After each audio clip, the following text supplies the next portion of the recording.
enthusiasts or researchers or involved with projects, etc. One thing you encounter all the time is people say, well, what do you believe? Do you believe that Sasquatch is real? Do you believe this? Do you believe that? Etc. We can all profess what it is that we believe or that what we'd like to believe, but obviously a person's beliefs are more judged by their actions than by their words. We know plenty of people who profess to believe a certain thing but sort of behave in ways that are contrary. I've heard a lot of people ask Cliff, do you believe in Bigfoot? And he's got great answers to that. But I think if you look at the way that Cliff conducts himself in his life, there's no argument there that Cliff is wholly committed to this. So in Cliff, I think we have somebody who, out of the history of the subject and the few people that have pursued it, is so fully committed to this pursuit and wears so many hats in terms of being an educator, a proponent, an enthusiast of the subject, wanting to teach people, wanting to educate, being a figure that speaks about it publicly, not only through a highly successful TV show, but through podcasts and other interviews, and also with the North American Bigfoot Center, which hopefully many of you will get to visit one day if you haven't already. You can look at someone and say, wow, look at how they conduct their lives. They definitely conduct themselves as if Bigfoot exists. Ergo, we know that Cliff believes in it. It's a very rare thing to see someone who lives out what they profess to believe to that degree. And so I want to introduce to you the hardest working Bigfooter I think probably ever. You guys make a lot of noise here. Big Kentucky welcome.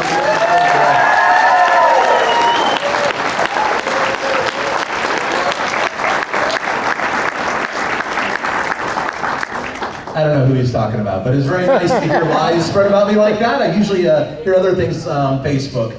But anyway, I thought that it's been a little while since CryptidCon has happened. I thought it was last year that I was here, but apparently it's 2 years ago. I had no idea. So I haven't seen some of you in a couple years, and my, how you've grown. I've certainly grown a little bit myself, but more in my waist, I think, than my height. But that's okay. I turned 51 this week, so on Sunday you can wish me a happy birthday. We're all friends here. So I thought that maybe this would be a fun opportunity to kind of catch you up with what I've been doing. And if you've seen me speak earlier in the year, you've seen many of these slides, but I always add a few and try to put a few twists and turns in there. So I just want to kind of catch you up with what I've been up to lately, since the show went off the air and all that sort of stuff. And so this is what I've been up to lately, the North American Bigfoot Center. This is a lovely, particularly nice picture, by the way. I did have to pay extra for that rainbow. It is permanent. I've got some high connections. So yeah, I've got a permanent rainbow going on over my facility there in Boring, Oregon. Yes, there's a town called Boring, Oregon. Nothing against the feed shop and the 7-Eleven, but the museum is the most exciting thing in Boring. And if you didn't know this, Boring, Oregon is actually the sister city of Dull, Scotland. True, totally true. So basically after the TV show ended, I said, well, I kind of want to continue this Bigfoot thing. I'm trying to make a living off of this, and I know I'm never going to be rich or anything like that, but perhaps I can figure out a way to pay my bills. And of course, Dave and Melinda Becerra down at Expedition Bigfoot, they said, well, you probably have a lot of Bigfoot stuff lying around, and my wife goes, yes. And I said, well, maybe you should do something with it and do a museum. It's okay, that's a great idea. Of course, Lauren Coleman is very supportive of me in this effort as well. And I'm lucky to have a lot of fantastic friends in the community that really kind of urged me this direction, because I'm an educator. I was a 5th grade teacher before I was on Finding Bigfoot. You can kind of tell. You can kind of tell by my demeanor in general, this nerdy guy that gets excited about owls and everything else, right? I love everything. I love learning, and part of loving to learn is loving to share what I learned with people. And I thought this was a fantastic opportunity. And Washington and Oregon has no Bigfoot museum? Really? Oh my gosh. An egregious sin, I think. So I tried to fix that. So my wife and I took whatever money I was able to squirrel away from television, which wasn't much. You don't get rich doing this kind of TV. And we opened up the North American Bigfoot Center. So here's a couple shots of the insides. It's kind of hard to see. Is it hard to see? Yes. Hey, this is Kentucky. Why don't somebody pull out your revolver and shoot these lights out for me? Would you mind? If I had my revolver, I would. I know you would. I can't say that in Texas because they start drawing, Texas is one of the few places I can mention firearms, and that literally the crowd bursts out in applause. Oh, they're around here too, don't worry. I'm sure, I know.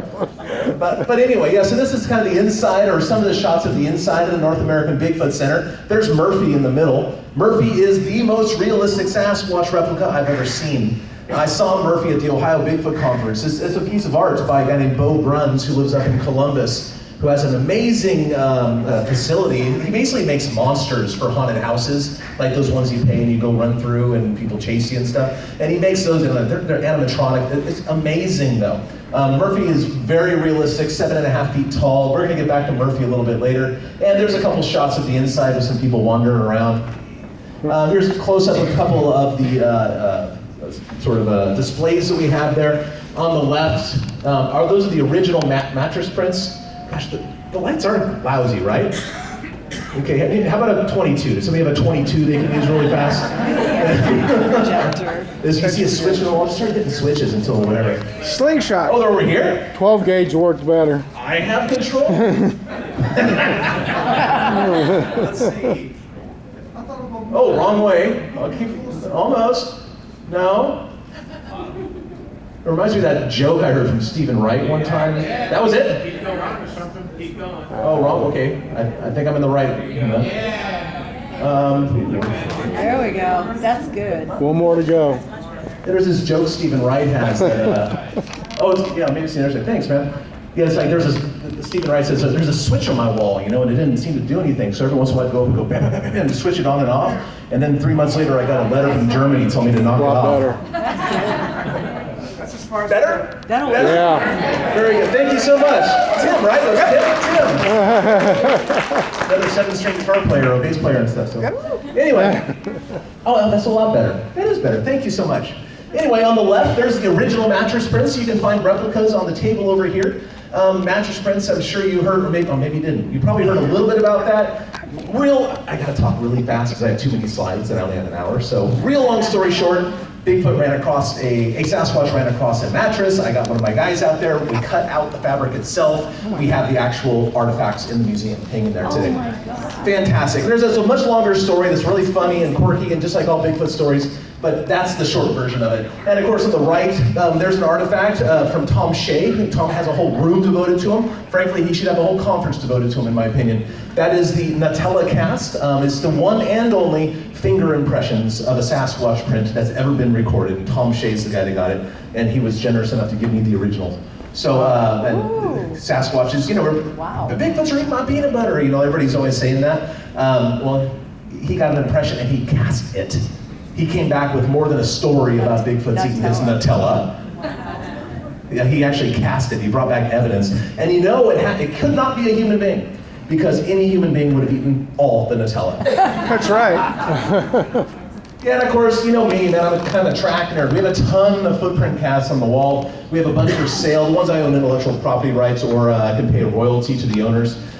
So we have sales of casts, a lot more than I have on the table, a lot more than we have on the website, by the way. If you go to my website, the museum website, only a small portion of our artifacts and things are represented there in the store, just so you know. We have a lot more in person, kind of incentivize, that's not the right word, urge you to come in. I'm good at synonyms, don't worry about that. Yeah, so we have a lot of casts on the wall, which are really cool. We have a lot of baby casts on the wall, because a lot of people don't think. One of the most annoying questions about Bigfoot, have you seen him? Well, what if the one I saw was a woman? That's kind of rude. Everybody's about pronouns, right? Nowadays, how dare you do that, right? To a Sasquatch on top of it all. But and of course, Sasquatches have babies. It's a species. It's an unknown species that we're dealing with, not an individual. So a lot of people come out. I've never even thought about them having babies. It's like, what? They divide like cells or something like that? I don't know. Do you plant Sasquatch seeds in the garden and they pop up in the fall? I don't know. But yeah, we have baby Sasquatch prints all over the wall. A whole display. And of course, another comment I get all the time is like, I never even thought about their hands. Well, yeah, of course they have hands. Of course. And sometimes their hands touch the ground. Think about how many times today so far your hands have touched the ground. Probably a handful, no pun intended. I didn't. Sometimes things come out of my mouth and go, oh, that's a joke. I didn't even intend to make a joke. Yeah, so these are some of the handprints we have. It's spectacular. Tom Shea just gave me another handprint. He has 2 or 3 weeks ago. I'm going to add that to the wall. Really nice. Yeah. And of course, we have a lot of photographs and videos, some of which you can't see anywhere else.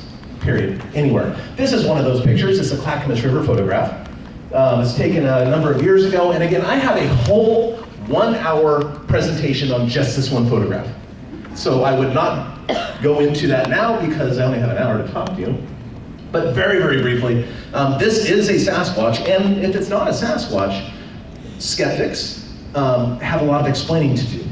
And let me tell you why. Very briefly, without going into the math, without going into my on-site investigation, without going into my interview with the witness, etc. That's me standing, and that's the thing, whatever this blurry thing is that's running from right to left on the picture. That's me standing in the exact same place it was. There are knots on the trees, right there, 3 distinct knots. I'm not a large man, I'm 5'8". Whatever that upright bipedal thing running is 7 foot 11 inches tall. Oh. So, you tell me, is it an elk? Because that's one of the only things it really could be that might be that tall. Is it a deer? Let me show you what I see real fast. What I see, I'll do it twice, on this side of the room and the other side of the room, okay? One for the brides and one for the grooms. So basically, here's the back coming down. This is the butt area. This is a disturbance in the fur. You can see the same thing on the Patterson-Gimlin film. There's a leg trailing right here, a tiny bit of an elbow right there. There's actually a blur right here. That's an arm protruding that way. We'll do that same thing here. There's a head up here. There's the back coming down. That's the butt area. This is a disturbance in the fur that kind of lets you see in it, kind of makes a shadow sort of thing. There's an elbow coming out. I interpret as a right elbow. There's a blur right here, which is the left arm, I believe. And legs coming down. It is running, it appears, it is off the ground. There's a trail behind this thing. And again, at the top of the head to there, plus this length is 7 foot 11 inches. So whatever that is, if it's not a Bigfoot, what could it be? And there's another whole slew of reasons why I think this is a Sasquatch, but that's for another presentation. And this is on display with all the lengthy explanations at the NABC, the North American Bigfoot Center. Oh, this is a piece of footage that has never been seen anywhere unless you've seen it at the museum or one of my presentations. Back in 2019, a woman who's a social worker was working with one of her patients, and then she went outside the doctor's office just north of Roseburg and sat down on the bench waiting for their taxi. And as they're waiting for their taxi, a very large, strange-looking man walked out of the woods across the way on logging land. And she goes, oh my gosh, look at that very large, strange-looking man. And she took 2 photographs of it and then realized, wait a minute, my phone does video. I'm gonna video this thing. And she got 9 minutes of video of a possible Sasquatch. And the interesting thing about it, it's not the best footage in the world, of course. On the left is the original, on the right is the zoomed-in version of it, very pixelated. But the thing had sat down by this downed madrone tree in the meantime, and just sat there doing stuff. I'm not really sure what it was doing. Was it feeding? Was it just chilling? Was it making daisy chains? I don't really know. If it was making daisy chains, it was doing it with poison oak, which is an odd hobby. Yeah, yes. But yeah, because I went over there. I was actually there a few weeks later. I'll let this run for a few moments, but it is a very large, massive figure. It looks massive, and that's why she started taking pictures. Because I asked her, it looks like a man, kinda. Why did you take a picture of it? She said 2 things. She said, first of all, well, actually, she said 3 things that really, it looked really big to her. Oh, 4 things. I keep thinking of things. I gotta turn off my brain. She said it looked really large. She also said that it was shrugging, but it never dropped its shoulders. Ooh, very ape-like, right? Because the muscles kind of go. And also, she said it was one color from head to toe, didn't seem to be wearing clothing or was completely dressed darkly. And then finally, she said it had a really big butt, which actually is very important because your butt muscles are used for 2 things. Number 1, it's used for keeping your torso above your pelvis. In other words, an upright posture. And number 2, your butt muscles, which are the largest muscles in our body, are used for bipedal walking, walking on 2 legs. Now think about the Patterson-Gimlin film creature for a second. That animal is not very large. She is not the 7 foot 3.5 inches that people claim. Not even close. And I'll show you why later, by the way. She's about that tall. Some 6.5 feet tall or so. But she's like 32 inches wide. And she's probably about 30 inches from front to back. She is a big, massive thing, even though she's not very tall. She probably weighs 400 or 500 pounds at 6.5 feet tall. Think how strong your butt muscles must be to keep that torso above that pelvis. And when you add to that, the kind of terrain that these things walk around in, up and down hills like it was nothing, clearly the butt muscles would just be overwhelmingly large. The lesson here is that Bigfoot got back. Well, I went out to the scene like about a week and a half later, actually. And unfortunately, in the meantime, the Forest Service went out and mowed the road where this thing was sitting. But this here is the madrone tree that looked like a bush that it was sitting right in front of. And it was sitting right there. All of this is mowed down poison oak. Oh my God. Strange behavior for a person trespassing on logging land is to sit in poison oak for at least 9 minutes, because that's how long they filmed it for. Wow. Yeah. And of course, I went back to the bench with the witness, and I sat there, and here's the original picture. There's the figure. This is one of the photographs that she took. And then from that same position, we took pictures with her camera, actually, same camera. And you can see the wires there. This is clearly the same place. You can see all sorts of details in there that would indicate this is clearly the same place. There's no question there. And so what I did is I took the picture and I superimposed both those pictures over it using the wires as guides. And this is a close-up of that. So this gentleman here, who was out with us on that investigation, he wasn't standing in the exact correct place, but he was pretty close. And you can kind of see, okay, yeah, that is pretty big. Not that much bigger than this dude is. This guy's wearing this is like May in Oregon, so it's a little chilly. He's wearing like a couple shirts, like a flannel shirt, and then like a hoodie over it. So he's kind of bundled, he's bulked up a bit. But even then, this thing is still bulkier. I thought that was interesting. Not a lot to learn about, it's just kind of interesting. I don't know if there's any way I can really solidify that this was a Bigfoot, even though I kind of think it is. I'm definitely inclined to think that this is a Sasquatch. There's a very close comparison shot. This guy's about 6 foot 2 inches tall, by the way. Kind of gives you an idea. Now, it's not standing in the same spot, so we can't say, oh, look how much taller the Bigfoot is than the guy. Now, that would be unfair, because they're not standing in the same spot. We kind of have to compare the mass. But when I look at that Sasquatch, it looks kind of familiar to me in some ways. That's because it looks an awful lot like that Marble Mountain footage figure. On the left is the Marble Mountain footage, and on the right is a still from the Crawford footage from Roseburg. Pretty cool. Nothing you can really take to the bank, but pretty cool. And I'm not interested in taking things to the bank. I'm interested in learning things and being cool. Not being cool, clearly, I'm a Bigfoot researcher, but still, you know what I mean? We have events at the museum too. It's one of the neat things we get to do. Every once in a while when COVID isn't raging, because we still have mask mandates in Oregon and that sort of thing, which is fine, I care about elderly people and people with this problems.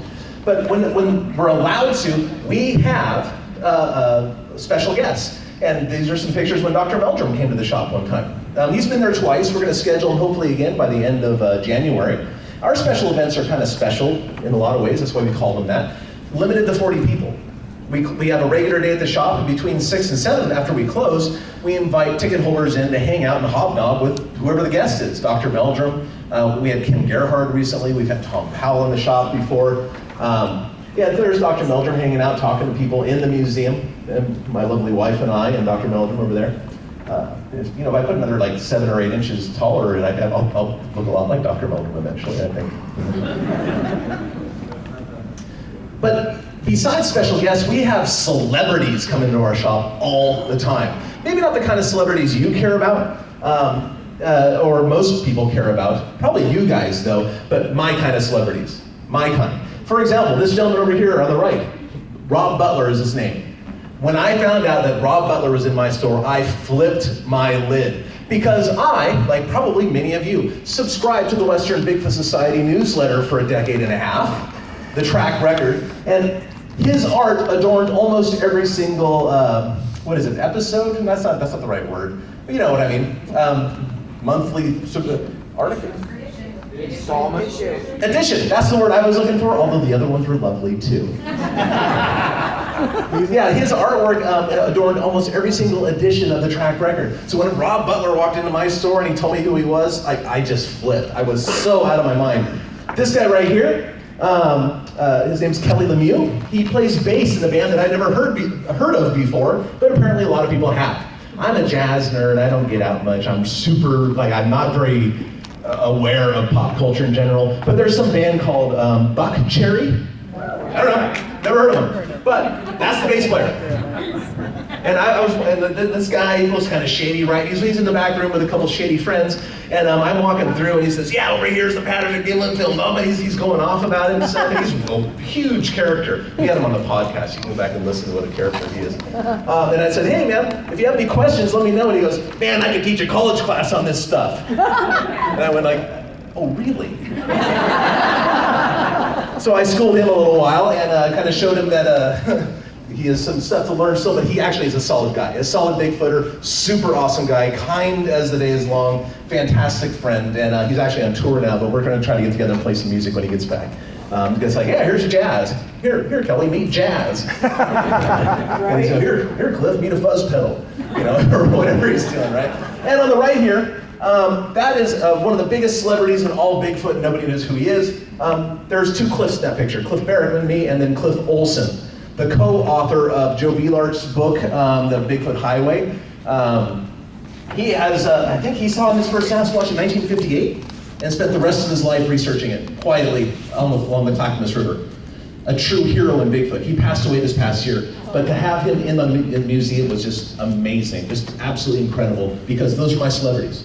I mean, I don't even know why Kim Kardashian is famous. These guys should be way more famous than these people. Yes, thank you.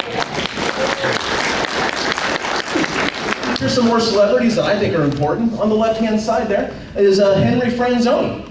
Henry Franzoni, he's a very, very woo paranormal kind of guy, but he doesn't care what I think, I don't care what he thinks, so we get along just fine. He's a fantastic person. He is so important because he actually was responsible for the very, very first internet presence of Sasquatch anywhere. The IVBC, the International Virtual Bigfoot Conference, I think it was called, or Internet Virtual Bigfoot Conference. That's what it was. I was a lurker. I was there back in the early 2000s, late 1990s.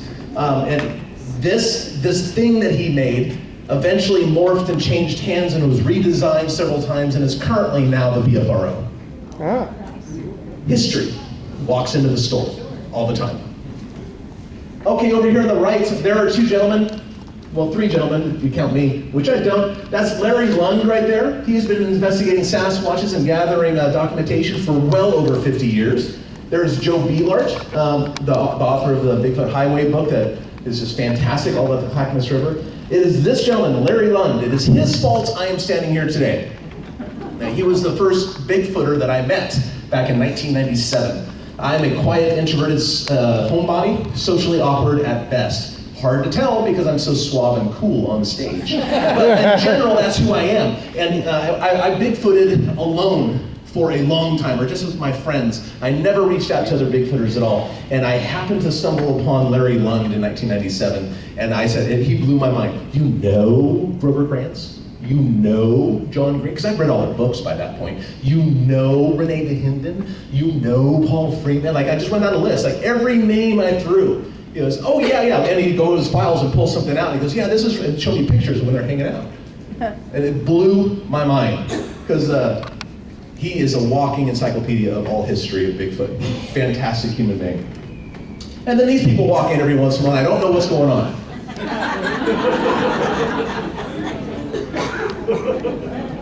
There is, of course, a three-toed sloth dancing with my wife.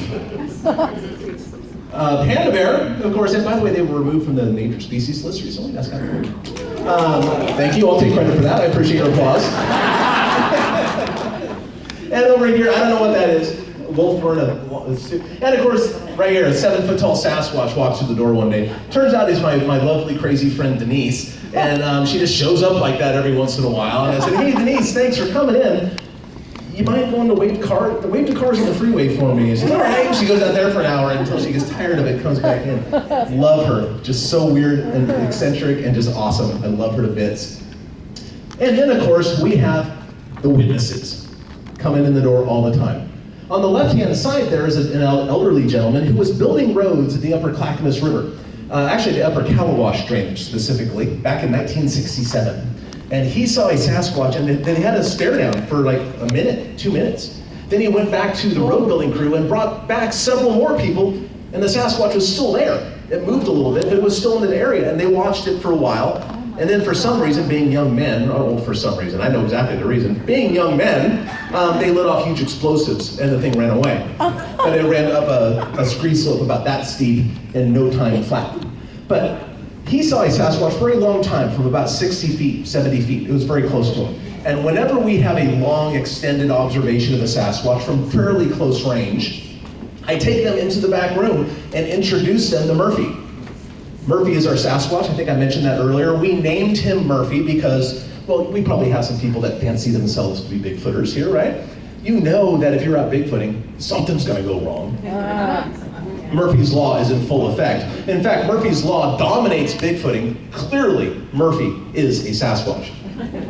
So we named him that. But anyway, I brought the witness back there. Hey, meet Murphy. Nitpick for me. What was the same? What was different? That kind of thing. And they do. They go, oh, you know, the one I saw had more hair here, or the skin was a different shade of whatever color. Oh, the eyes were more set or whatever. But they all walk away saying, but that is by far the closest rendition of a real Sasquatch I have ever seen. And that makes me feel good. On the right here, this elderly hand, you can kind of tell it's elderly, belongs to an elderly woman. And that elderly woman goes Bigfooting with her elderly sister as often as they can. The young one is like 74. Oh, God. And the reason I put this in there is, first of all, it's adorable, right? But second of all, more importantly, her sister's in a walker. And I have people coming up to my table, not necessarily this event, but often, or in the shop, they say, God, I wish I could go Bigfooting. I wish I could go out there, but you know, I'm in a chair, or I've got a walker, or my hip just got replaced, or all these myriad of excuses, frankly. They do it. You know how they do it? And they're successful. By the way, she's showing me the dent in her car because she saw the rock come flying out of the woods as she was driving down the road and hit her car. Oh my God. And she was thrilled. Exactly. But my point here is that she picks up her sister from the rest home that she lives in. They get in a car, they go out to Molalla, Oregon, a very active area, and they drive logging roads. They drive them until the logging roads end and there's a blockade. Then they get out and they cackle and laugh and talk by the hood of the car for a half hour, 45 minutes in the dark, and then nothing happens, they get in and leave. Oh my Most of the time nothing does happen because that's Bigfoot. That's Bigfooting. But sometimes things do, because that's Bigfooting too. They do it. As far as I can tell, nobody really has an excuse, no matter how disabled you choose to be. Because everybody can sit in a car, even if you can't drive, you can sit in a car with someone who can. Getting out to the woods is good for you. It is good for you physically, it is good for you mentally and emotionally. And the more people doing that, the less mental illness we're going to have in society and on Facebook. Thank you. Which seems to me that all Facebook is for nowadays, as far as I can tell, is to show off your particular kind of mental illness. Everybody should shut up on Facebook. All right? That may not be the last soapbox thing I have. I kind of break out of these every once in a while because I think I know so much. But anyway, the point is, they can do it, so can you. It doesn't take much. Can you sit in a car? Then you can probably do this. That's all. Well, I get a lot of sighting reports. This one, I think, to my credit, again, I try to be humble. Doesn't always work. I think I got to investigate the very, very first sighting in 2020. Because I got the call on Sunday. Monday I went into work, and I got an email Sunday night. I didn't know it till Monday. Monday morning, I get into work, I'm checking the email. Oh my gosh, a Forest Service worker saw a Sasquatch yesterday. So I called my lovely wife and said, honey, can I go to the woods? Someone saw one yesterday. And of course, my lovely wife says, oh yeah, I'll be right there. And she came in and worked for me that day. So I could go to the site where this woman was coming around the corner of this road right here. And they saw the Sasquatch right here across the road. Right by Willard, the fish hatcheries in this general area. Lots of stuff going on. Here's a couple pictures. That's the perspective on the left there of what the Sasquatch saw as the person came around the corner. And on the right is the only impression I found. I'm not sure that's a Sasquatch footprint, but I took a picture of it anyway, just to be safe. I try to do as much documentation as is reasonable. But the reason this is important is that picture on the left there. You see the power line cuts that kind of make a sideways V or a greater than sign? The signing happened in the middle of those, in this general area. And this cast on the right-hand side was obtained there. It was obtained there several years earlier by a property that has seen Sasquatches on their property a number of times. I don't know if that was the same Sasquatch, but that's less than 7 miles. I'm betting it's the same family group. And I think that needs to be where our focus is. Or at least let me rephrase that. We should all chase Bigfoots however we're interested. If you're interested in sighting reports, go after them. If you're interested in, whatever you're interested in. I am personally, I try to approach this like a wildlife biologist would, and I am now trying to track individuals over time. Because that's the only way we're going to be able to find out what they do and why they do it and where they go. And when I got an opportunity to examine some footprint casts, and then I heard about this sighting just a few miles away, I jumped on it, hoping to get a cast out of it. I didn't get a cast out of it. But I'm always looking for more casts, because one of the things, again, an hour and a half presentation on what I'm talking about now. I'm now tracking individuals over time and space, trying to figure out where they go and why. I think that's probably, in my opinion, that's the most important thing we can do at this point. In my opinion. But then again, that's because that's what I'm into. Maybe you think the most important thing is to talk to witnesses. Okay, do it. Do this because you enjoy it, because you're probably not going to get very far, period. Might as well have a good time while you're doing it. Here's another report that came to me. This is in February. So I had one in January, had one in February. On average, we usually get a real fresh sighting report about footprints or something about once a month or so, which is kind of cool. Witnesses come in all the time. On a good summer week, we'll get 8 or a dozen witnesses in the shop in that week.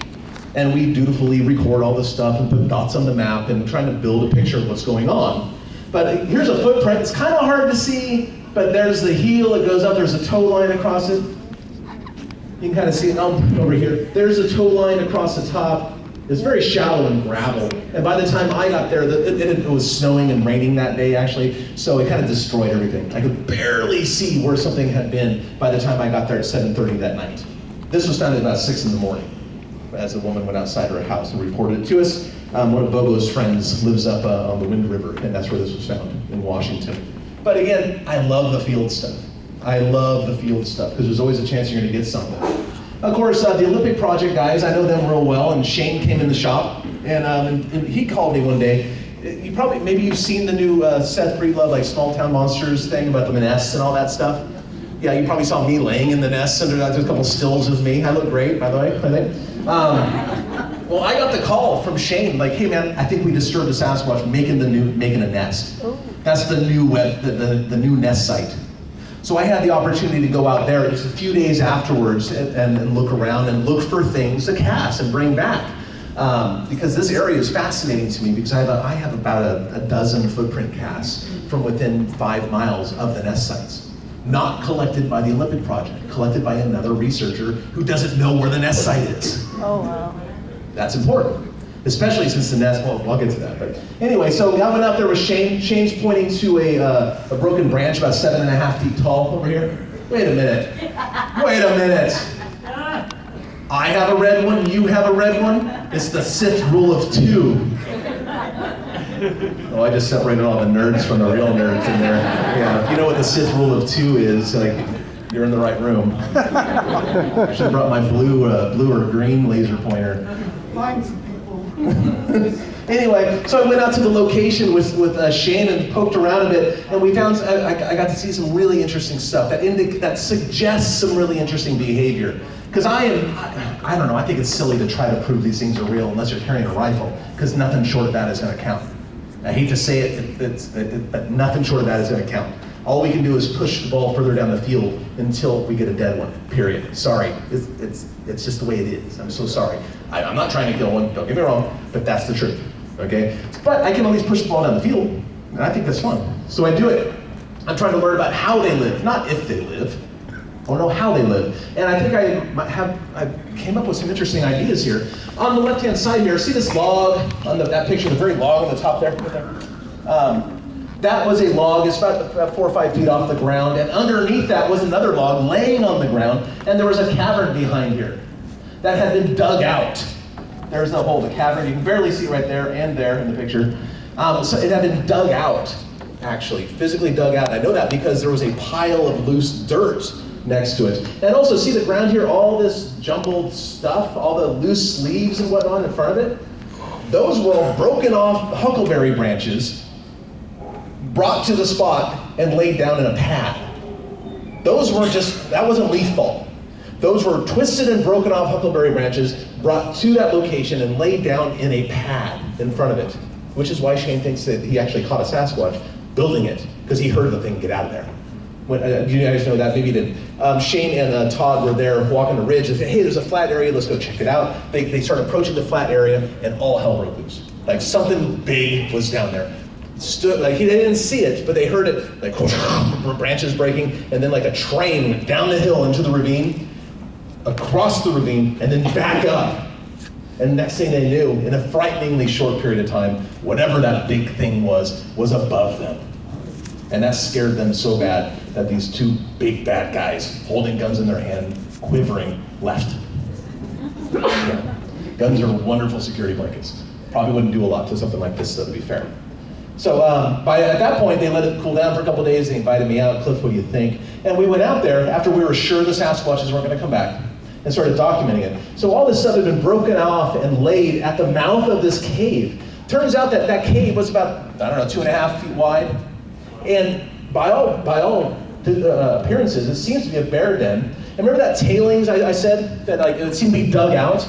Well, it does seem to be a bear den to me in a lot of ways, except for bears don't really break off huckleberry branches from 7.5 feet and bring them to the location for 20 yards all around the location. And that's what was happening here. And the inside of that little cave was in fact coated with about 4 or 5 inches of huckleberry branches as a padding of some sort. Pretty interesting. But one of the clinchers there, remember I said it was being dug out to some degree because there was a pile of dirt, a tailings, which is like, when miners remove the dirt from the ground, there's that big pile of dirt outside the mine. Those are called tailings. And that's what this was. You see the handprint in it? It's not my handprint. It's a lot bigger than my handprint. The thumb is on the right-hand side. There are fingers. There's the thumb, there are the fingers. It's a big old handprint in the middle of that big old tailings right outside this possible bear den. Interesting. Started looking around a little bit more, and as it turns out, there's other footprints and stuff going around here. What am I looking at here? Stuff. It's going to have stuff. Oh, okay, on the left, I can see a lot better on my screen. On the left-hand side, handprint. This is about 50 yards away. Remember I said the thing went down to the ravine, came up, and then up above them? They found the pathway where the thing came out of the ravine. All the broken ferns and stuff were clearly indicating something large had passed here. In that passageway, handprint. 1, 2, 3, 4, and another one. And there was actually, this is the left handprint. The right handprint, but it doesn't look that good, and it wasn't really that good. But this one is awesome. And that's the other hand right there, but it doesn't look that good. It's pretty amazing though. And there's the cast. Perhaps you can see the hand shape better there. Very difficult to cast, by the way. It was on a slope more than 45 degrees. That's why I suggest to everybody, practice. Practice casting every chance you get. Even if it's a bear print, cast it. Why not? You're just gonna get better at it. And of course, there were footprints around too. Between Todd, Shane, and I. Kind of hard to see, but you can kind of see the toe line up there. These are all the same size. See how it stepped on the branch right there, even broke it? So there's the toe line across the top. See how it stepped on the branch over here? Hard to see, but most footprints are hard to see. People are very misled by beautiful footprint casts like the kind I'm selling at the table. They can clearly see the toes and everything. The vast majority of footprints are not like that because Sasquatches have big, soft, padded feet. And they hardly ever leave an impression. This is what most prints look like, which is why most people don't see them. So between Shane, all three of us basically, I cast another 1, 2, 3, I think 4 footprints at the site. And I think Todd went back and got another 2 or 3. They all match each other. They're all the same size, clearly the same animal. And I think what's really interesting about this is, let me see what I got here. Yeah, one of my big takeaways is that, let's see, Sasquatches are probably pretty smart. They're not doing math. They're not using fire. But as Bobo says, they don't have jobs or pay taxes. They're clearly very smart.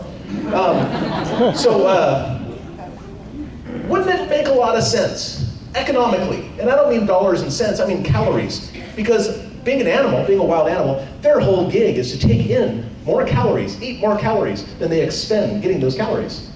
That's their gig, that's what they do. Wouldn't it make sense if they needed a place to hole up for a little while because of bad weather or whatever, pregnancy, who knows why? Couldn't they just repurpose a bear den? Wouldn't that make sense? I think it's entirely possible. So now, being a nerd and a scientifically minded guy, I'm now looking for more examples of possible Sasquatch connections with bear dens. If you have one, email me please. I'll give my information later. One of the spots I've been looking at is Colton, which isn't far from where I live. To get down to Colton, it's about a 45-minute drive for me, maybe a little bit closer. A lot of stuff's been coming out of there. I got a report in February 2020. But I've gotten other footprints and other reports for the previous few years within a few miles of there. And this is the kind of opportunity I'm always looking for. A cluster of reports with witnesses and physical evidence that might indicate the presence of the same animals again and again, so I can learn their behaviors. This beautiful print on the left was reported by an elk hunter in 2017. And when I talked to him on the phone, he said, I didn't cast it. And unfortunately, he found this in November. I didn't hear about it until the beginning of the year, so the print was gone by then. There's nothing I could have done about it, but this is a beautiful print. Mid-tarsal pressure ridge, all 5 toes. It is absolutely amazing. And I showed you those pictures of prints earlier, and I'm sure you're going, well, if I turn my head like that and raise my arm, I can kind of see it, But you can clearly see this plain as day. You know it's a good print. If you can see it in a photograph, you know it's an excellent print. Well, when I talked to him, that was in 2017, he says, you know what, Cliff? I was hunting the same area in 2015, and I came across a print that wasn't quite this good, but I looked at it, and I just laughed, because I didn't think Bigfoots were real. And I left it alone and didn't tell anybody. But in 2017, when I found that, I had no choice. Are they real, Cliff? I go, yeah, they're real, dude. You found a print. In fact, you found a couple. So we have 2015, we have 2017. In 2018, I got a report on Monday morning about a hunter who saw one on Sunday night at dusk. He was deer hunting, he was bow hunting actually. He wasn't hunting bows, but he was deer hunting with a bow. And the thing ran up the hill, he thought it was an elk, it jumped on the road, started walking towards him from about 300, 500 yards away, a long ways away. And he freaked out. I heard about it Monday morning. From a friend of his, he didn't think about reporting it. I had his friend get us in contact. I was out there in the rain on Monday night, because that's what I do. You can't stay inside when it's raining in the Pacific Northwest. You'll be inside all the time. You just gotta go out. So I was walking around in the dark, in the rain, Monday night, and found a print. I mean, talk about dumb luck. I got the dumb part covered, and sometimes luck too. But I found 2 prints actually. And there's the better of the 2. Let me show you what's going on, because it's hard to see unless you're surrounded by cats all the time like I am. But what we have, you can see the toes, and see how they're kind of pointy and weird? That's because the toes actually went into the substrate in front of the print. There was like a little ledge there. It actually went into the substrate, so I can kind of like encourage the plaster to go in the holes there. But if you see here, you can see the heel. There's a lot of overflow here. So there's the heel, and it goes up, and there's 5 toes across. I think 4 of them show pretty well. But that's the print. I'll do the same here for you, don't worry about it. So there's the toes, and there's the outside of the foot, and there's the heel, and it goes up like that, and there's the toes across. So another footprint. So we have 2015, 2017, 2018. Nothing happened in 2019, but 2020 I got something in February, went up there. Didn't get anything out of it, a sighting report, but another dot on the map, which is cool. A few months later, some mushroom hunters came in and said, Cliff, we found this today. So really? Well, actually, that's not true. They said I found it yesterday. I should have said that more dramatically, it would have been cooler. But if I'm not making mistakes, then I must be asleep. So anyway, they said, we found this yesterday evening, we came in today, and so I went out there that night. This is the photograph that the witness gave me. You can see there's toes. The heel looked a little square. I'm thinking, could that be a boot? I'm not quite sure. But man, boots don't have toes. What's up with that? And it's pretty big. It was 13 inches long. I went there the next day, and I guess the lesson here, that's my photograph on the right, and the witness's photograph on the left. There was no bad weather. There was no rain. I mean, there might have been some wind, but not much. Look how much it deteriorated overnight. Overnight. That's just gravity doing its thing, which is a lesson for us Bigfooters, the people who are working hard to bring back evidence for study. You need to get to the location as soon as possible to collect whatever is there, because it won't last. It simply won't last. All right, in July, I got a report about a guy on a horseback, or a guy, actually he was riding a bike, but his wife was on horseback. They were being trailed by something. They eventually saw it. It was a Sasquatch up on Zigzag Mountain. So I took Connor, who had just moved out. He's my manager. He's my good friend. He's my Padawan. And I took him out on his very first Sasquatch follow-up thing in Oregon. He's also the manager of the NABC at this moment. He's at the shop as we speak, actually. If you call, you'll probably speak to him or me or my wife, and that's about it. But anyway, we went up to the area. We could not find the exact spot because we didn't have the good enough information. And this is my first rodeo. I know if I'm out there looking around, it's going to be really hard to get the exact location unless I have the witness with me. But looking at the map, I found some service roads that were completely cut off, haven't been used in years. So we started walking that, and lo and behold, we found footprints. 13-inch footprints. There's Connor casting it, and he's out of his mind with joy, as any reasonable human would be. Oh yeah, then on August 28th, 2020, I get a sighting from outside Barton, really. And the arrow indicates where that was. Not that you know where Barton is or anything, but it's over by the Clackamas River. And basically a woman has just dropped her husband off at work, was driving home at 4:30 in the morning. Glad that's not my job. And as she came up and over this bend, she saw a Sasquatch walk across the road and into the woods, and it was carrying a log over his shoulder. Like this impossibly large log that no human could carry, but that's what it was doing. And of course, I went out there as soon as I could, and that's the location on the right where it walked into. On the left, it's a little difficult to see, but that is the barbed wire fence that had been pushed down where the thing walked out of the field. Of course, I looked for hair, there was none. Now let me tell you this though. Let me get us back to this map. See where the arrow is. Now you see where the Clackamas River bends down over here? Just to the left of that is my friend's property. It's actually Tom Powell's property, if you know who Tom Powell is. That's where he lives, in that general area. The same week, and that's about 1.5 miles to Tom's house from there. The same week, Tom's neighbor looked out the fence, or looked out her window at 4 in the morning because she was hearing noises, and saw a very large man standing in her apple orchard at 4 in the morning. Just a silhouette, barely lit up against the background light. When Tom and she went to go inspect later that day, they found a 3-foot hole pushed into their deer fencing around the apple orchard. Behaviors. The smartest among us are asking questions in our head. Oh, Bigfoots are eating apples. Or, Bigfoot, that's not very far to travel. Could it be the same Bigfoot? Could it be the same family of Bigfoot? What if it was the same one? Do you think they actually go on properties all the time? There are probably questions. And you may not have been recognizing these questions because you may not see the question mark after it. But you're all probably asking questions here, aren't you? Yeah. Okay, and oh yeah, this was awesome. We had to shut down the museum again. Yeah, COVID is one thing, because everybody's shut down. It almost cost me everything, all my savings that I'm finding Bigfoot and all that other stuff. Almost cost me everything I saved for years. But then the fires happened. That was cool. Yeah, I had to close down. That picture on the left does not do it justice. That's taken from outside the museum, looking towards the fires. It is far darker than it looks in that picture. I can promise you that. And not just because of my mood. It was really dark. But we survived that too. And God, if COVID and fires shutting us down for weeks at a time or months at a time in the case for COVID, if they're not going to kill us, I don't know what's going to kill us. So, well, you'll kill me, I'm sure. Well, when it ricochets off the lights when we get these off, you know. You guys hear about this, the Texas space smudge? I have to be involved in that too. That was rad. Turns out there's a property owner down there in Texas. There's a property where these people who Bigfoot, what? Like that never even occurred to them. They bought a piece of property in the middle of the woods. Weird stuff started happening. One day, this gentleman went outside. Well, they don't even have a TV. Oh, I think that they have a TV, and once a week they have family movie night. That's their lifestyle. They live out in the woods in the middle of nowhere, and they're all hanging out there watching a movie on the family movie night with the kids and everything. And then the dad, I'll just call him Dad. Dad says, "Well, I'm going to go get my chew." It's Texas, right? So he goes out to the car and he gets his chew or whatever you call that, chaw. I don't know what chewing tobacco. And he goes out to the car. In his car, in his wife's car, a Suburban, like a big old Suburban, is parked next to him, and it's dark at that point.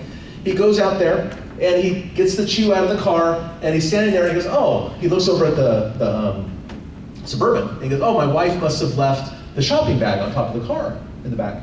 Oh, what's that? So he stands and he looks at it for a minute, then the shopping bag moves. And in fact, it moves very fast. And it comes and goes, and it accelerates. It goes bum, bum, bum, bum, bum, bum, bum, bum, and then and it turns out it wasn't a shopping bag. It was the head and partial shoulders of something towering above the Suburban, which are they're about that big, probably, pretty big. Now, of course, this man was just having a family movie, but it's Texas. So he draws the firearm that he carries with him all the time to family movie nights.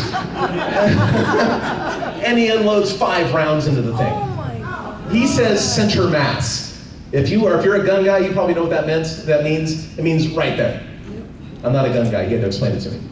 Got firearms. I'm just not a gun guy because I know gun guys, and I'm not one of them. But anyway, he unloads 5 rounds into this thing. It swerves, heads off into the brush, and he thought he just shot a 7-foot-tall man.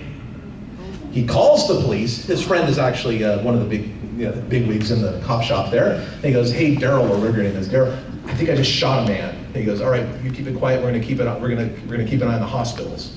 Yeah, he was trespassing. He said, "You didn't do anything wrong. We're going to keep an eye on the hospitals. We're going to get this guy." He calls his brother and his dad, who lived just down the road. And then, and of course, the people, mom and the kids in the house are going, "What in the world's going on? I heard a firearm." And he said, "You stay inside the house, whatever." And he goes inside the house and tells them, "There's a man on the property. I think we're trying to be robbed or whatever." So the kids probably get their guns out, etc., and like take care of things. And I've got nothing against guns, by the way. I just like making jokes. But anyway, and so they're inside, and while they're inside, bam, bam, bam, on the outside of the house. And then the wife starts going, "They're trying to get you out. Don't go outside. They're trying to get you outside." He goes, no, he basically says, "Forget that," and he goes outside because it's Texas. And then like dad and brother come down the road, and they have their firearms with big lights, and it's like one of those. If you got the dogs out, it'd be like one of those posse scenes from like all sorts of movies. You know what I mean? Scouring the woods, never found anything, but they did find a pool of blood. Totally missed opportunity because he thought they shot a dude. If we would have had that blood, we'd probably have the DNA we need at this point to push that ball almost to the end zone. Anyway, and then the story kind of leaks out, and his neighbors and other friends got involved, and they said, 7.5-foot tall man on your property? There's Bigfoots in this area, right? And he goes, "What?" Oh my God. Like anybody would. And then now push that a few months down the road, he's coming around to like thinking, "Oh my God, Bigfoots might be real?" And so of course he takes his tractor and he starts clearing the property. Look how far back the trees are from his house. They used to be 15 feet from his walls. Yeah, he's clearing the property there. You can see it behind there. Then on October 5th, is that what it was? October 5th, Mom, right down there. Oh, by the way, they also covered all the windows with curtains. They put lights on the outside. They covered every window in the entire house with curtains, except for one. Oh. That screen door. This is a door going outside, glass screen door. She's walking out the door.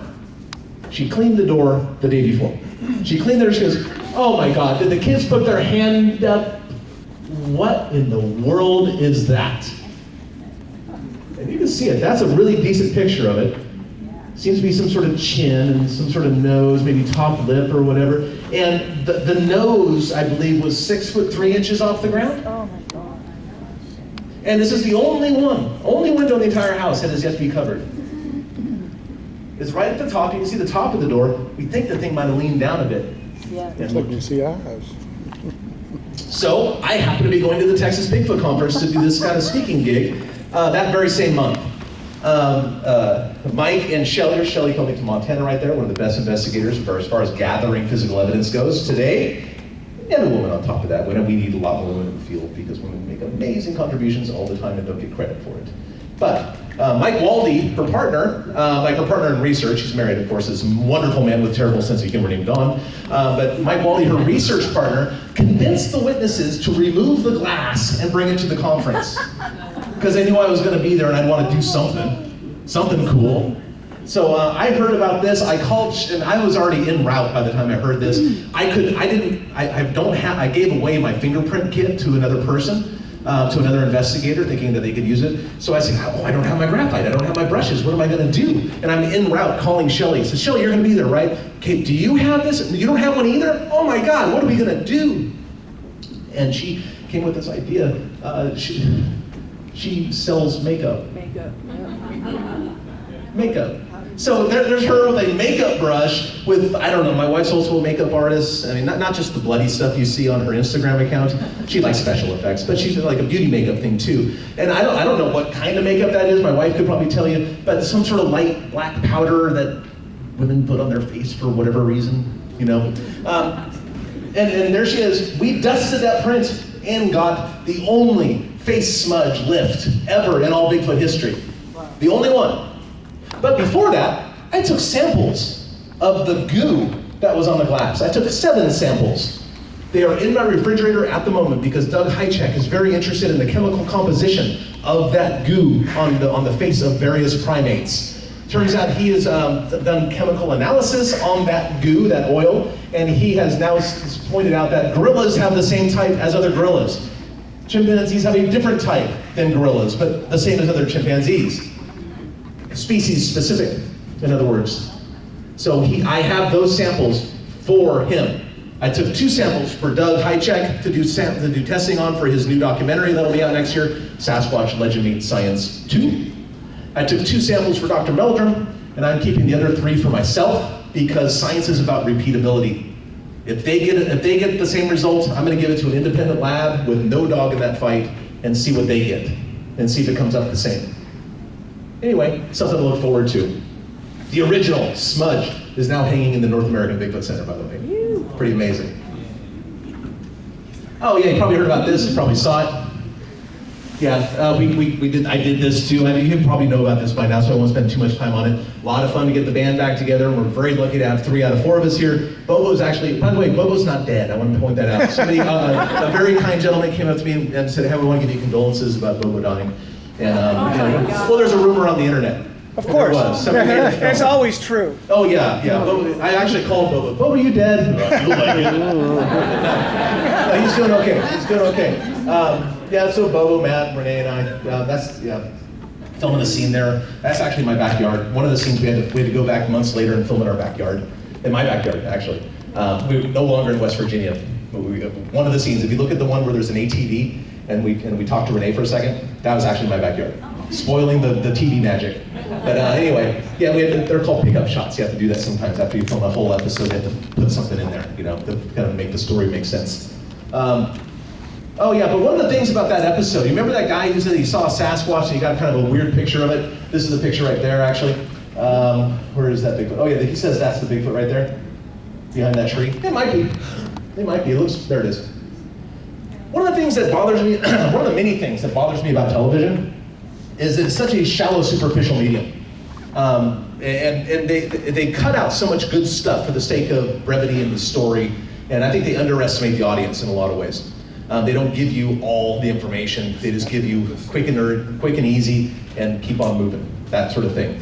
I thought it would go a long ways if the audience would be told that they got a footprint cast from this property, besides just a lousy picture. Because the picture's not that great.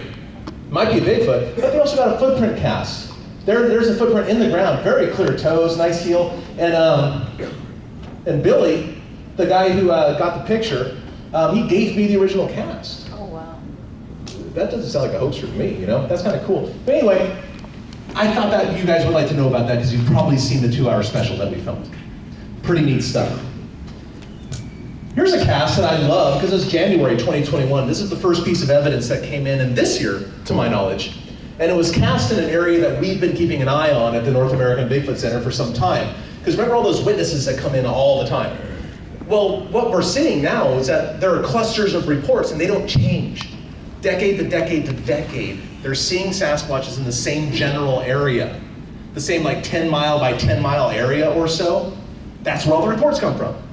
Even to the point where some dude was some guy came in telling me about a Bigfoot that he saw up the Calawash River or something like that, if I remember right. It goes, oh yeah, I was up some dirt road up there and I saw it, I ran across the road, and I said, oh, the 63 road? He goes, yeah, I'm predicting where the witnesses have seen Sasquatches now, and I'm doing it correctly a lot.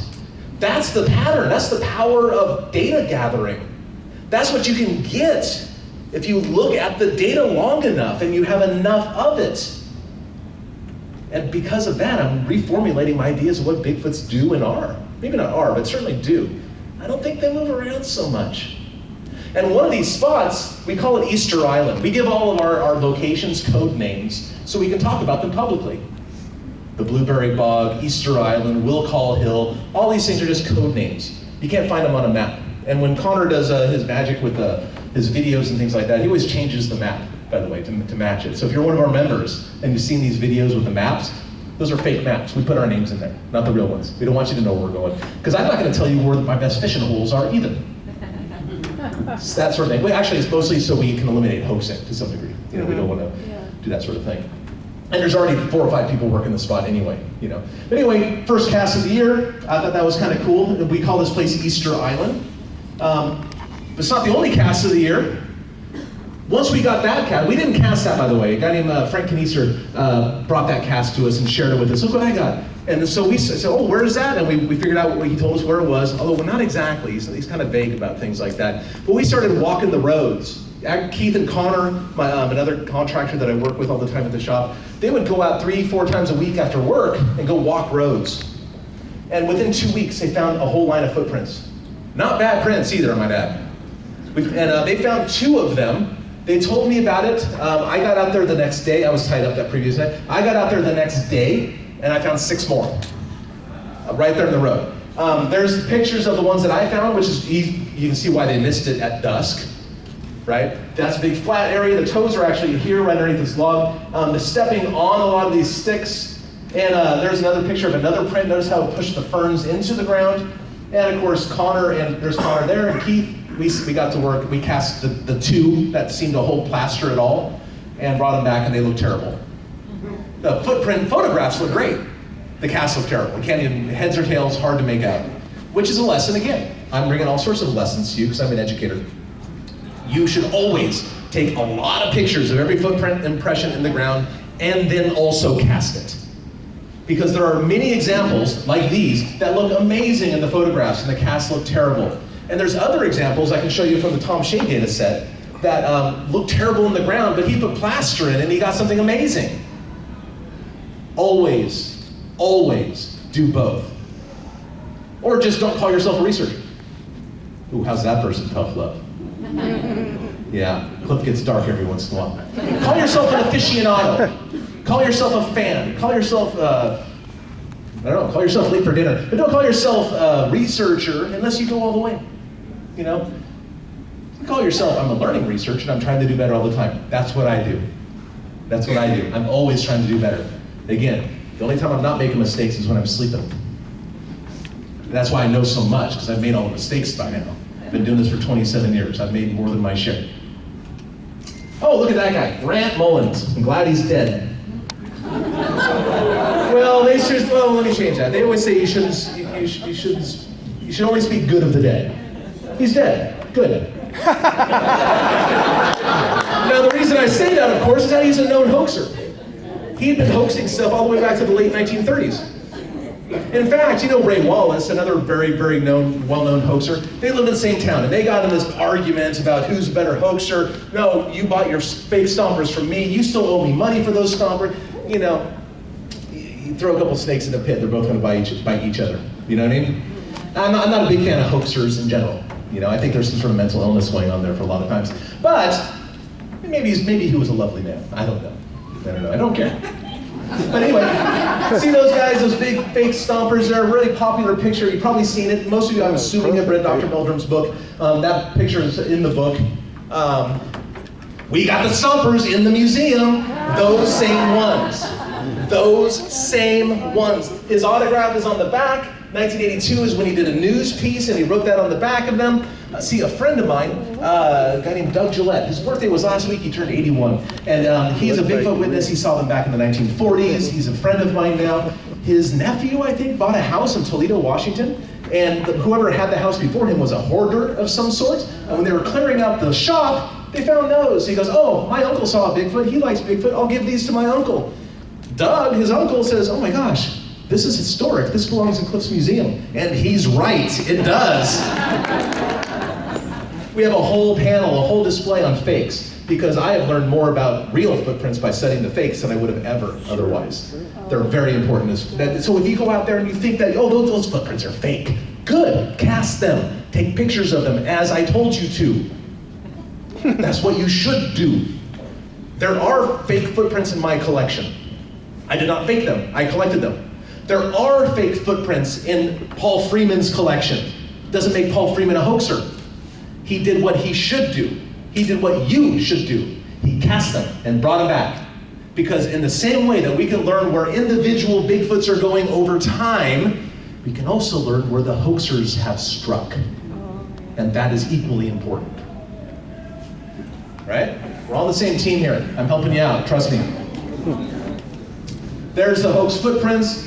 There's Connor smiling, though you can't tell. Nice little display cabinet there.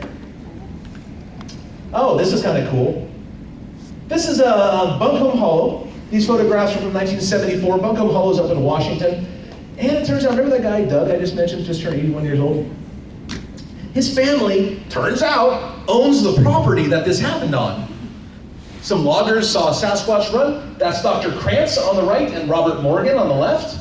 They called in the Bigfoot folks and they came in and cast some footprints. Well, that's Doug's family's property, it turns out. I had no idea. This came out like months after I knew Doug. And it turns out that they still had an original cast from that event. Robert Morgan has the other 4 or 5, well, or the guy who takes care of his stuff now, but they still had an original cast from this event. I've never seen any casts from this event. There it is. There it is. Historic cast. By the way, I still have 1 or 2 of those on the table. Nobody cares about that one because it's not that defined, frankly. It's not that defined. They're not these beautiful casts that people expect. But this is a historic piece. And the original is now on display at the North American Bigfoot Center. Yeah, I know. It's a 1-hour infomercial on the NABC, essentially. I get it. I know what I'm selling. It doesn't feel like selling, does it? Because I don't want it to. I'm just excited about it, Yeah, the original cast. Oh man, remember I said about once a month, new sightings come in that happened just recently. Well, one of our guys, a witness that we were working with, who had actually back he'd seen one, but decades before, he went solo hiking on Mount Jefferson back in the 1970s as a kid, and he brought along his, alone by the way, he and his dog, and there was a Sasquatch up there, and he ran across handprints in the snow. And he took photographs of them with a Polaroid camera in like 1976 or 78. And he gave us the Polaroid pictures and gave us the camera he used, and they're on display at the North American Bigfoot Center. I gotta get into this selling thing. And yes, they're on display only at the North American Bigfoot Center. You'll buy the whole chair, but you already need the edge. And so he called us one day and says, Cliff, my son saw a Sasquatch last night. Oh. I said, really? Can you get him to call me? He's really freaked out, man. He's really freaked out. So, well, can you get him to call me? I'll bring him in the shop as soon as he's ready.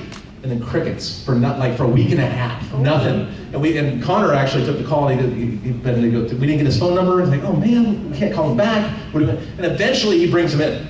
Eventually he brings him in the shop, and hey, meet my son, and hey, I understand you saw a Sasquatch. So yeah, the guy's 6'3", former security guard. He's a big buff guy. He's new to the area. He's living in a trailer behind his brother's house until he got enough money to get his own place, because he's only been living there a month or something.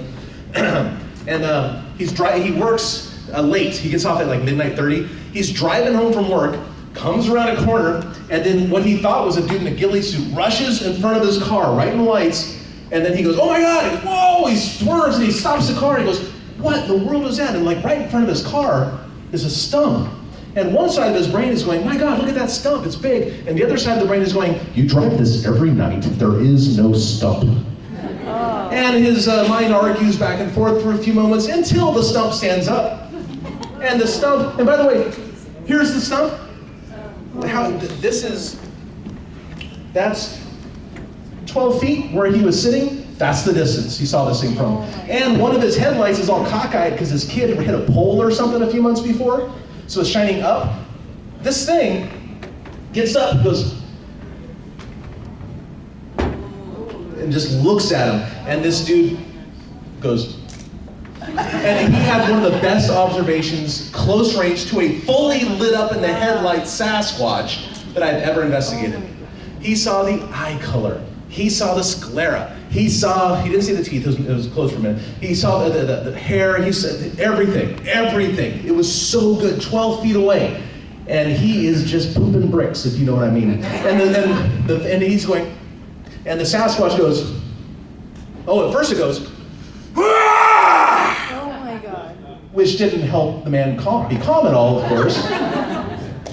And then the Sasquatch does this, which is a very peculiar thing to do.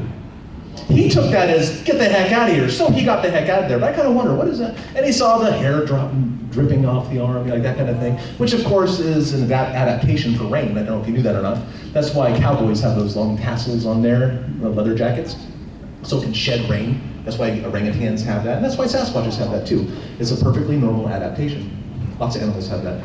Anyway, it does this. He gets out of there. He goes home, and he's white-knuckling in the driveway because he's afraid to get out of his car now, to go in the backyard, because it's a rural area outside Stevenson, Washington.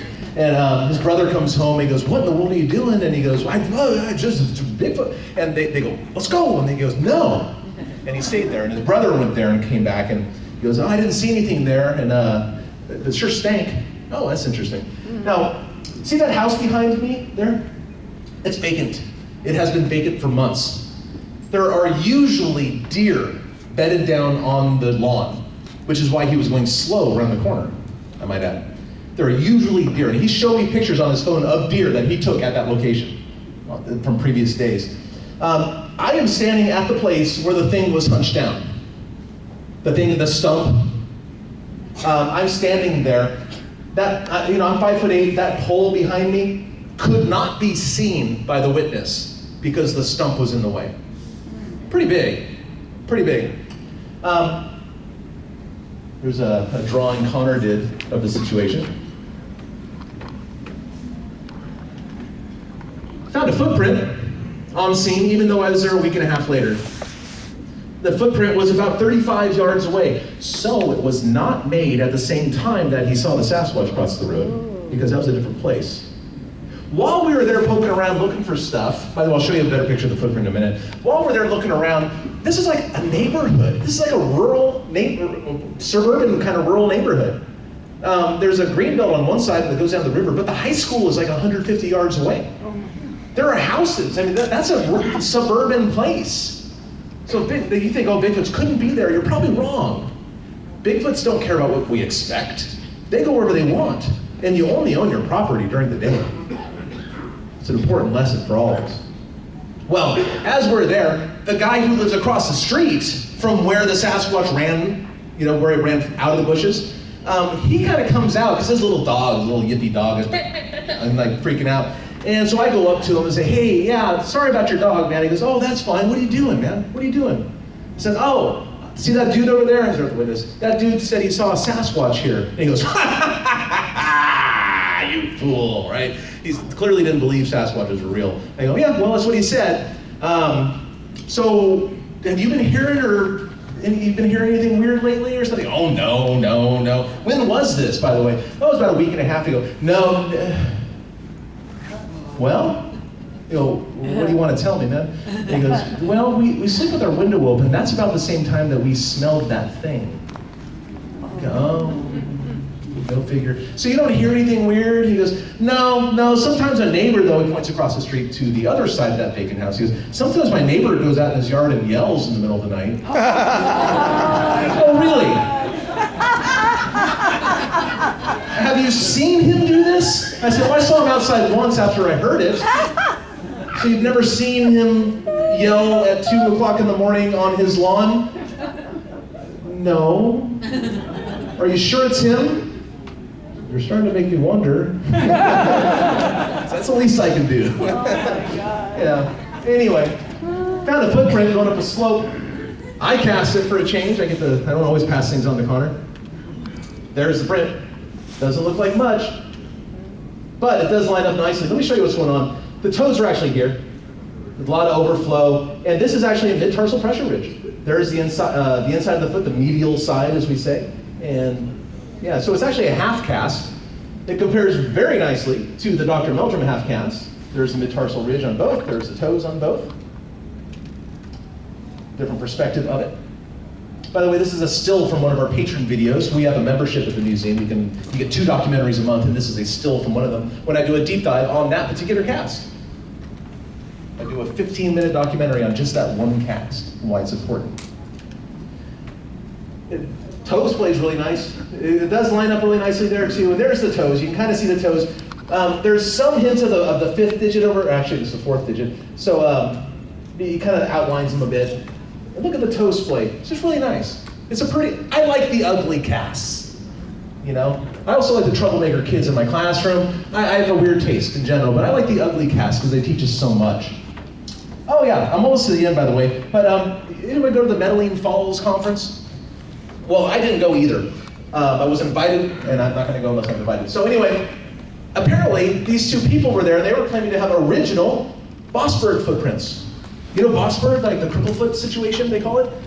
Bossberg, 1969, 1970. They claim to have original prints, and people were calling me from the conference, Cliff, you gotta see this, there's original Bossberg prints. I said, well, that's weird. I thought Rene de Hinden had the originals, and it would be in his storage unit right now. He goes, no, that's not what they're saying. Well, long story short is I got in contact with them. I made an arrangement to drive out to Spokane where they live. Actually, they live in Colville, and which is really close to Bossberg. And I went to their house with my wife, and they let me copy those casts. They are not the originals. By the way, they are not the originals. They thought they were originals because back in the day, they used to copy casts using sand. They would press the original cast into sand, pull it out, and then pour plaster into the impression, which is a nice way to get a really rough copy, but it's not a good way to get a good copy. But you know what? These, as far as I knew, didn't exist anywhere anyway. These were the prints taken by John Susimo, the Border Patrol agent. Because it turns out John's son, Mark, gave this couple those casts. So I finally had a line on a family member of John Susimo. Because one of the objectives of the North American Bigfoot Center is to find, collect, and preserve historical artifacts. They're very important because people die. Gordon Strassenberg died recently, like about 2 years ago. Don't know where her stuff is. Don't know where her stuff is. Renee Hinden's stuff is with his son. I know where that stuff is. John Green's stuff is with a few other folks. But people, like important Bigfooters, are dying. And their stuff is just disappearing because their kids aren't into it. They don't know what to do with it. I luckily salvaged Barbara Wasson's collection. The North American Bigfoot Center controls that. We're working on other collections. I have Dr. Leroy Fish's collection. It's important to get this stuff. So I finally had a line on this. By the way, this is from the Colville Historical Museum. He cast these footprints.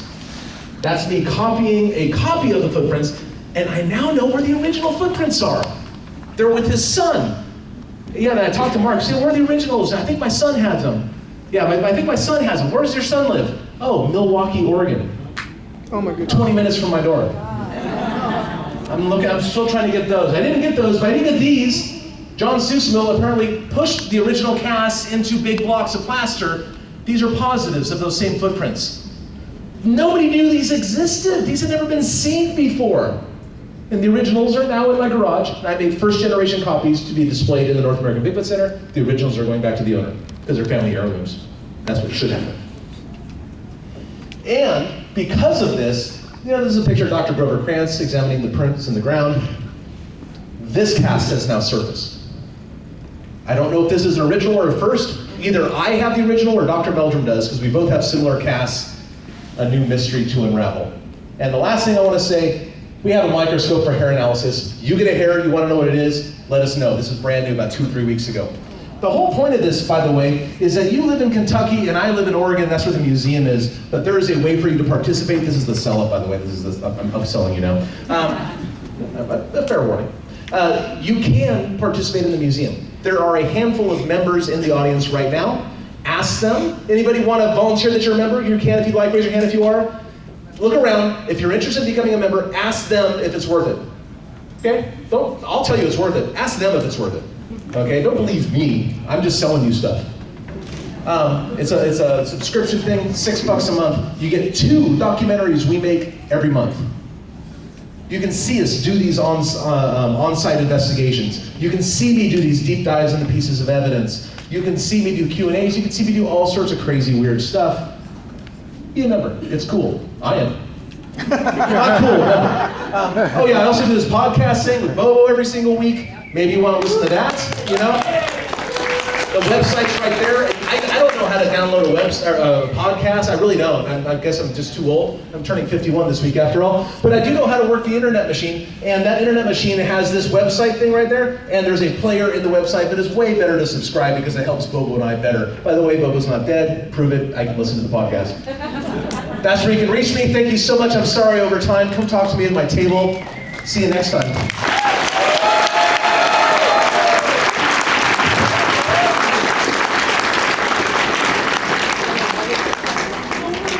Sorry about that.